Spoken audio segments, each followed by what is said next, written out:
कृषि कानून के विरोध में आंदोलन कर रहे किसानों को अब 5 महीना पूरा होने को है। प्रदर्शनकारी किसान दिल्ली से सटे बॉर्डर को घेर कर बैठे हुए हैं। कोरोना के बढ़ते मामलों के बाद भी किसान पीछे हटने को तैयार नहीं है। ऐसे में आम लोगों के साथ साथ बॉलीवुड के लोगों का भी किसानों के प्रति गुस्सा बढ़ता जा रहा है। बॉलीवुड फिल्म मेकर अशोक पंडित ने किसानों को लेकर नाराजगी जाहिर की है। उन्होंने भारतीय किसान यूनियन के राष्ट्रीय प्रवक्ता राकेश टिकैत पर निशाना साधा है। यूपी गेट पर सड़क घेरने को लेकर अशोक पंडित ने ट्वीट किया है कि सड़क इनके बाप की जागीर नहीं। दरअसल यूपी बॉर्डर पर किसान प्रदर्शनकारियों के धरना प्रदर्शन की वजह से पिछले साल 28 नवंबर से वाहन चालकों को काफी मुश्किलों का सामना करना पड़ रहा है। लोगों को कई किलोमीटर घूमकर जाना पड़ता है, जिससे समय ज्यादा लगने के अलावा पेट्रोल डीजल भी अधिक खर्च होता है। इसको लेकर लोगों ने कई बार अपना गुस्सा जाहिर किया है। हालांकि इसके बाद किसान यहां से उठने को तैयार नहीं हुए हैं। उधर किसान नेता राकेश टिकैत को कोरोना महामारी से कोई डर नहीं है।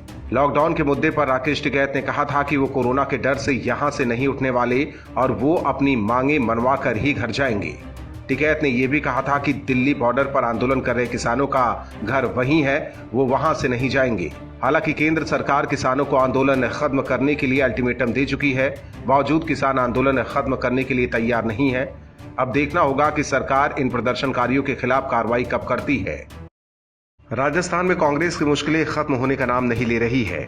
मुख्यमंत्री अशोक गहलोत और पूर्व डिप्टी सीएम सचिन पायलट के बीच सियासी लड़ाई बढ़ती जा रही है।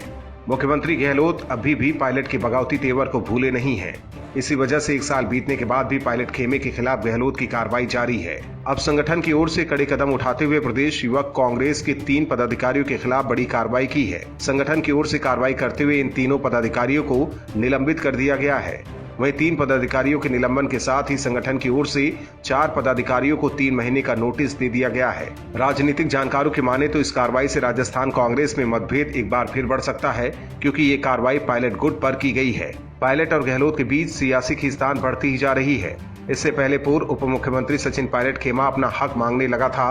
पायलट के साथ साथ उनके समर्थक विधायकों ने मंत्रिमंडल विस्तार और राजनीतिक नियुक्तियां जल्द करने की आवाज उठाई है, लेकिन मुख्यमंत्री अशोक गहलोत जल्द विस्तार के मूड में नहीं है। आपको बता दें कि राजस्थान में सचिन पायलट ने पिछले साल जुलाई में अपने समर्थक विधायकों के साथ सीएम गहलोत के खिलाफ बगावत का झंडा उठा लिया था, जिसके चलते संकट गहरा गया था। कांग्रेस हाईकमान के हस्तक्षेप से अगस्त में समझौता हुआ। हालांकि समझौता होने के बाद भी पायलट गुट के विधायक अलग थलग दिखाई देते हैं। यहां तक कि सचिन पायलट को भी अभी तक कोई पद नहीं दिया गया है और अब पायलट गुट पर गहलोत की कार्रवाई से राजस्थान सरकार पर संकट के बादल मंडराने लगे हैं। वसूली कांड में फंसे महाराष्ट्र के पूर्व गृह मंत्री अनिल देशमुख की मुश्किलें बढ़ती जा रही है। देशमुख पर सीबीआई ने शिकंजा कसना शुरू कर दिया है और उनके खिलाफ पहली एफआईआर दर्ज की गई है। माना जा रहा है कि सीबीआई को देशमुख के खिलाफ सबूत मिले हैं, जिसके बाद एफआईआर दर्ज की गई है। इसके अलावा जांच एजेंसी ने मुंबई में कई जगहों पर छापे भी मारे हैं। वहीं एफआईआर दर्ज होने के बाद ये साफ हो गया है कि महाराष्ट्र में वसूली का खेल देशमुख के शह पर चल रहा था और इसमें देशमुख के साथ साथ राज्य के कई पुलिस अधिकारी भी शामिल थे।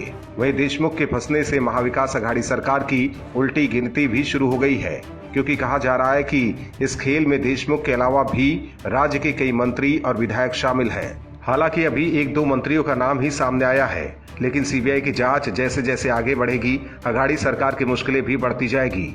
गौरतलब है कि मुंबई के पूर्व पुलिस आयुक्त परमवीर सिंह ने देशमुख पर करप्शन के आरोप लगाए हैं। पूर्व पुलिस आयुक्त परमवीर सिंह ने मुख्यमंत्री उद्धव ठाकरे को एक लेटर लिखकर आरोप लगाया था कि गृह मंत्री रहते हुए अनिल देशमुख ने पुलिस अधिकारियों को मुंबई के बार, रेस्तरां और होटल आदि से पैसा इकट्ठा करने का आदेश दिया था। ये मामला सामने आने के बाद से ही हड़कंप मच गया। परमवीर सिंह मामले को लेकर सुप्रीम कोर्ट पहुंच गए। बाद में सुप्रीम कोर्ट ने सिंह को हाई कोर्ट जाने के लिए कहा। इसके बाद बॉम्बे हाई कोर्ट ने जांच सीबीआई को सौंपा है। उधर देशमुख शुरुआत से अपने ऊपर लगे आरोपों से इनकार करते आ रहे हैं। वहीं राज्य सरकार ने भी उनका बचाव किया था, लेकिन सीबीआई जांच के मद्देनजर देशमुख को अपने पद से इस्तीफा देना पड़ा। हालांकि अब मामले में सीबीआई ने एफआईआर दर्ज कर ली है और आने वाले दिनों में वसूली कांड में बड़ा खुलासा हो सकता है।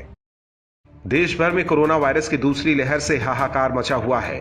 पिछले 2 दिनों में इतने मामले सामने आ गए हैं कि हॉस्पिटल में बेड और ऑक्सीजन की कमी पड़ गई है। वायरस की चेन को तोड़ने के लिए एक बार फिर केंद्र और राज्य सरकार जुट गई है। कई राज्यों में लॉकडाउन, नाइट कर्फ्यू लगा दिया गया है। हालांकि इस बार केंद्र सरकार ने गेंद राज्य सरकार के पाले में डाल दिया है। ऐसे में राज्य सरकार अपने हिसाब से लॉकडाउन लगा रही है। कुछ दिन पहले पीएम मोदी ने भी संबोधन के दौरान यही कहा है कि लॉकडाउन आखिरी विकल्प होना चाहिए।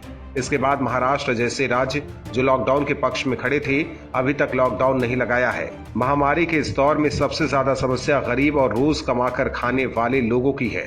इन लोगों के लिए मोदी सरकार ने बड़ा ऐलान किया है। सरकार ने गरीबों को मुफ्त में राशन मुहैया करवाने का ऐलान किया है।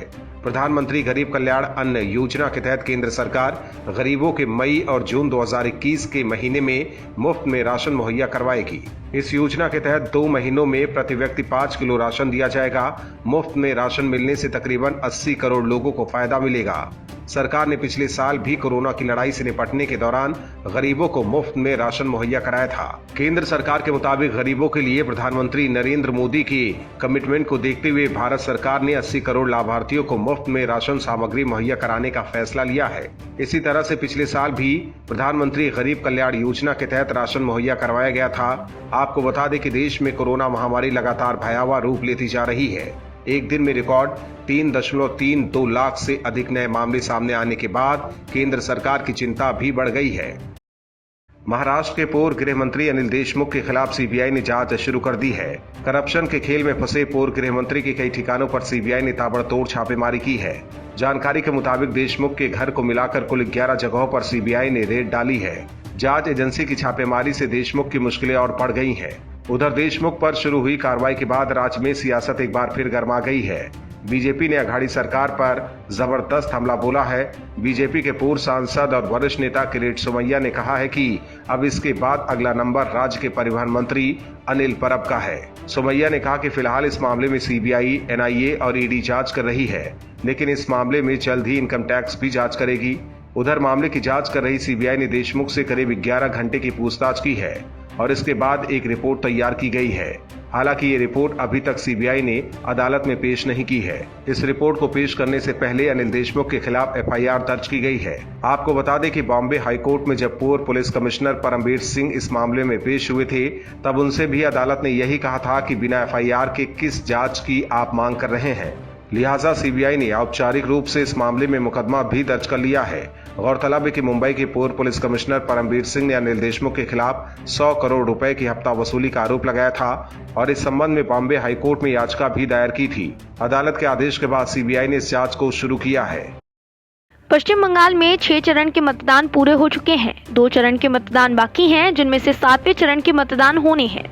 7वें चरण के मतदान के लिए प्रचार प्रसार करते हुए टीएमसी के पूर्व कद्दावर नेता और वर्तमान में नंदीग्राम से बीजेपी उम्मीदवार शुभेंदु अधिकारी ने आखिरकार टीएमसी छोड़ने की वजह बता ही दी। दरअसल इस प्रचार प्रसार में उन्होंने बर्दवान के कुल्टी में रैली की, जहां उन्होंने टीएमसी छोड़ने की वजह बताई। टीएमसी को छोड़ने के पीछे वजह का खुलासा करते हुए शुभेंदु अधिकारी ने कहा कि मैं टीएमसी में था, लोग पूछते हैं आपने क्यों छोड़ दिया टीएमसी। मैं तृणमूल में जब तक था तब तक दीदी की पार्टी थी, लेकिन जब टीएमसी पीसी मिनी यानी बुआ और पैसे की पार्टी हो गई तो मैंने छोड़ दिया। उस पार्टी में अब नेताओं का नहीं, दलालों का कब्जा हो गया है। उन्होंने इस दौरान अभिषेक बनर्जी पर भी हमला किया। शुभेंदु ने कोयला बेचकर कमाए जाने वाले पैसों की भी पोल खोल दी। उन्होंने कहा कोयला का सारा पैसा थाईलैंड जाता है। डायरी लेकर कोयला घोटाले के आरोपी अनूप मांझी उर्फ लाला मैडम नरूला के अकाउंट में पैसा भेजता है और उसी से टीएमसी चलती है। गौरतलब है कि चुनाव की शुरुआत से पहले ही किसी वक्त में ममता दीदी के काफी करीबी माने जाने वाले शुभेंदु अधिकारी ने टीएमसी का साथ छोड़ बीजेपी का हाथ थाम लिया था। टीएमसी छोड़ने के बाद से ही शुभेंदु ने ममता दीदी के खिलाफ मोर्चा खोला हुआ है। बता दें कि इस चुनाव में सबसे अहम सीट नंदीग्राम से दीदी और शुभेंदु के बीच कड़ी टक्कर है। ऐसे में उस सीट से कौन जीतता है, यही बताएगा कि ममता बनर्जी और शुभेंदु अधिकारी में से किसका पलड़ा भारी है। Bureau report OMH news.